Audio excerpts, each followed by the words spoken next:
Lance Armstrong, as we know him, is a sports idol. Battling cancer and winning 7 Tour de France's isn't something that every man can accomplish in their everyday lives. Recently, in 2010, things have changed for him and has resulted in all 7 of his titles being taken away from him. Armstrong was accused and tested for using performance-enhancing drugs for racing.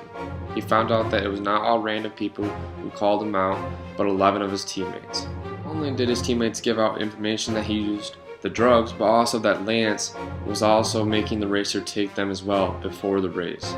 Kristen Armstrong, his wife at the time, would wrap up pills in tin foil and hand them out to the players before the race. Armstrong therefore decided to battle the case and asked the USADA, which is the United States Drug Association of America, for hard evidence, and they gladly handed over a 200-page specific document to Lance Armstrong. He soon gave up on trying to fight his case, and him and his attorney believed the whole argument was rigged and that all the USADA is looking for is publicity. Pat McQuaid, president of the International Cycling Union, came to the conclusion that Lance Armstrong should be forgotten from cycling and not remembered for anything else. From starting out as just a few words that Armstrong was using drugs to taking away all the titles is a huge matter. Not everyone particularly agrees on the whole case. There is no exact percent of the public who stands strong with Lance or is going to be against him and calling him a disgrace to his sport. We do know, though, that his foundation lives strong and all of its followers do remain strong with Lance Armstrong. Also, coming from his Twitter, which is one of the largest social media sites ever, shows he has so many followers and people that still stick with the champ. When stepping down from the head of Armstrong and leaving Nike, people were astounded about what had happened. Having never failed a drug test in his life, people still thought down on him. Fans on Twitter and blog sites criticized every aspect of what Lance Armstrong was and what he stood for.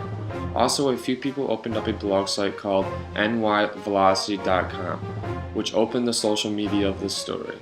The blog site spoke with an Australian doctor or chemist, Dr. Ashendon, who helped develop an EPO, an oxygen-enhancing hormone, which is the drug that Lance is convinced to have been using. He convinced many confused people that EPO was present in the samples of Lance Armstrong's doping. This interview that was posted on this site spread like wildfire online.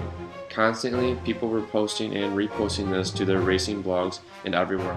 Mainstream media in this story was huge and made everything a lot more well known to the people, but also changed the views on Lance Armstrong.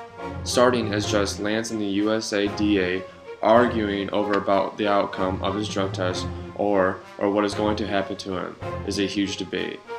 News articles, Twitter feeds, blogs from all over the internet took the story to a massive level of concern and depression for a lot of people. The truth is something that is hard to get out of everyone, and even with the truth, not everyone has to believe it.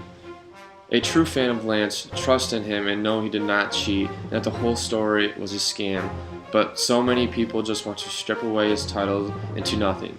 So many views, opinions, stories, lies. It will be very hard to ever know the exact story of the 7-time Tour de France champion. In my book, he is still one of the best cyclists of all time, no matter how the story unfolds.